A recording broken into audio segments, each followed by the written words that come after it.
ایک دن ایک بادشاہ سفر پر نکلا۔ راستے میں وہ شہر ملا جہاں لیلا رہتی تھی۔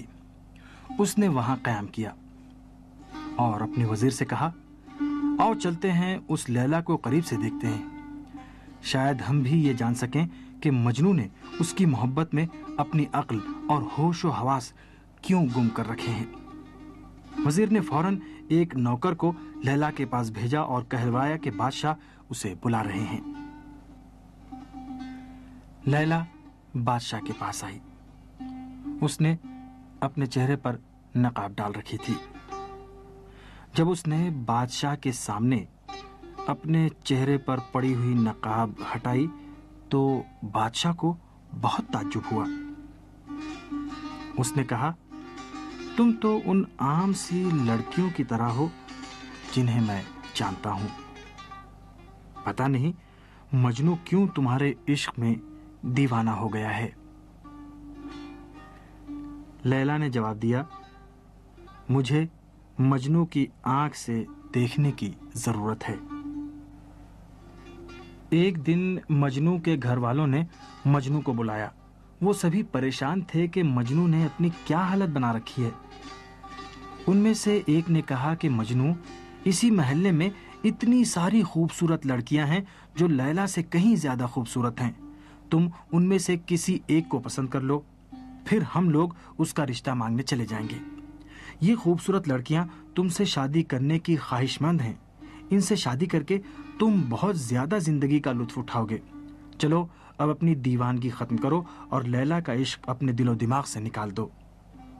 مجنوں نے ان لوگوں کو جواب دیا، تم لوگ فقط ظاہر کو دیکھتے ہو اور ایک مٹھی بے قیمت اشیاء کا انتہائی قیمتی جام سے موازنہ کرتے ہو۔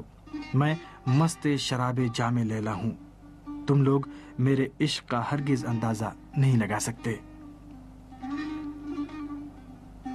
مجنوں جو چند دنوں کے لیے لیلا سے جدا ہو گیا تھا، اس قدر غمگین و پریشان ہو گیا تھا کہ آتش عشق میں جلنے اور پھکنے لگا تھا، یہاں تک کہ اس کے جسم کی رگوں کا خون ابال کھانے لگا تھا، اور یوں گرمی خون کی بیماری اس عاشق دیوانہ کو لاحق ہو گئی تھی۔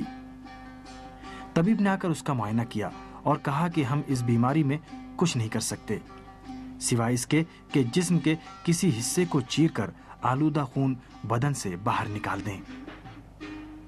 طبیب کے مشورے کے بعد ایک ماہر رگزن یعنی رگ کو چیر کر خون نکالنے والے کو تلاش کیا گیا۔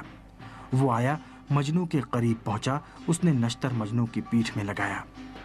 مجنوں نے عاشق نے داد و فریاد کرنا شروع کر دیا، تم لوگ میرا پیچھا چھوڑ دو، اگر میں مر جاؤں گا تو تم کو کیا فائدہ حاصل ہوگا۔ رگزن کو بہت تعجب ہوا، وہ کہنے لگا، مجنوں تم تو جنگل کے شیر سے بھی لڑائی کر لیتے ہو، اس معمولی سے نشتر سے اتنا کیوں ڈر رہے ہو؟ مجنوں نے جواب دیا، میں تمہارے نشتر سے نہیں ڈرتا، میری شجاعت ایک ایسا پہاڑ ہے جو پتھروں کی چٹانوں سے بنا ہے، لیکن میں تو مدہوشی کے عالم کا سرگردہ ہوں۔ میرے جسم کو دردناک ضربوں کے بغیر سکون حاصل نہیں ہوگا، لیکن میں عاشق ہوں، میرا پورا وجود عشق لیلا میں ڈوبا ہوا ہے، ایک ایسا وجود جو ایک معمولی صدف کی مانند ہے جس کے اندر ایک انتہائی گراں بہا موتی ہے۔ میں اس بات سے ڈرتا ہوں کہ تم میرے خون کا ایک قطرہ بہا کر لیلا کو غمزدہ اور ماتم کناں بنا دو گے۔